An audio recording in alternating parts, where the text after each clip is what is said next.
Two masses m1 and m2 are connected by a light string which passes over the top of a smooth plane inclined by 30 degree to the horizontal. So that one mass rests on the plane and the other mass hangs vertically as shown in figure. It is found that m1 hanging vertically can draw m2 up the full length of the plane in half the time in which m2 hanging vertically draws m1 up. Find m1 by m2. Assume pulley to be smooth. तो ये निकालना है इसमें. It is found that m1 hanging, जब m1 को टांगा है vertically तब m2 इसे एक टाइम t में लेकर आ जाता है m2 को अलॉन्ग द इंक्लाइंड प्लेन. और वो जो टाइम है वो half of the time in which अगर m2 को टांगता तो लेकर आता. तो पहले हम ज़रा m1 को लेकर टाइम निकाल लेते हैं t. और टाइम के लिए हमें ज़रूरी क्या है, एक्सेलरेशन निकालना ज़रूरी है. तो हम कर लेते हैं इसको. इसका FBD बनेगा नीचे m1g, ऊपर टेंशन और यहाँ पे m1a. So we can write m1g minus t is equals to m1a. और इस वाले के लिए ये टेंशन t होगा, ये mg sine m2g sine theta, और फ्रिक्शन है नहीं, ठीक है, तो सीधे आप ले सकते हैं m2a.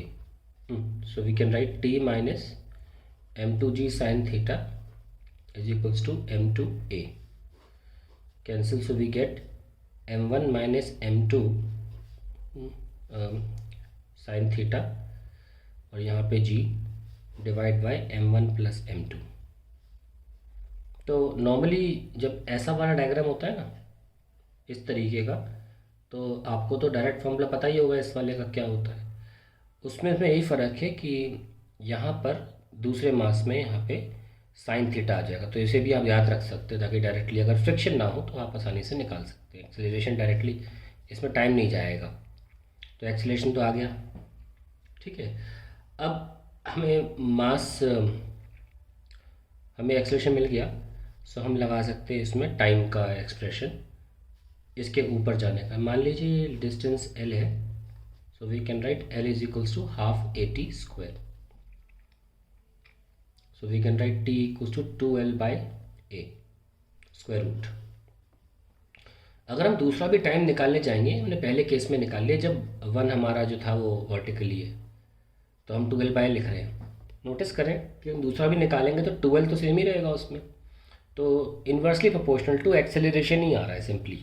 So now we have got that t is equals to 2l by a and acceleration तो हमने निकाल ही लिया, which was m1 minus m2 sin theta upon m1 plus m2 into g.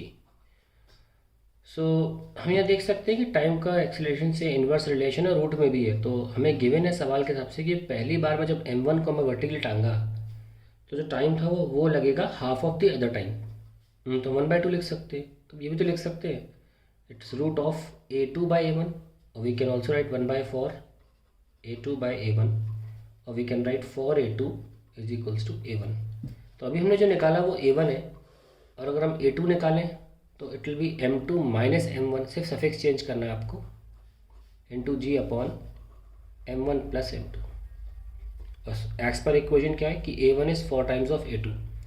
So a1 is m1 minus m2 sine theta is 1/2 upon m1 plus m2 into g is equals to 4 times of 4 into m2 minus m1 by 2 into g upon m1 plus m2.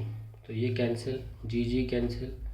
So we get m1 minus m2 by 2 is equals to 4m2 minus 2m1.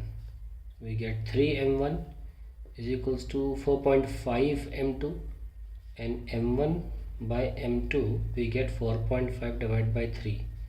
15 3 is 15 2. So that is the answer to the required question.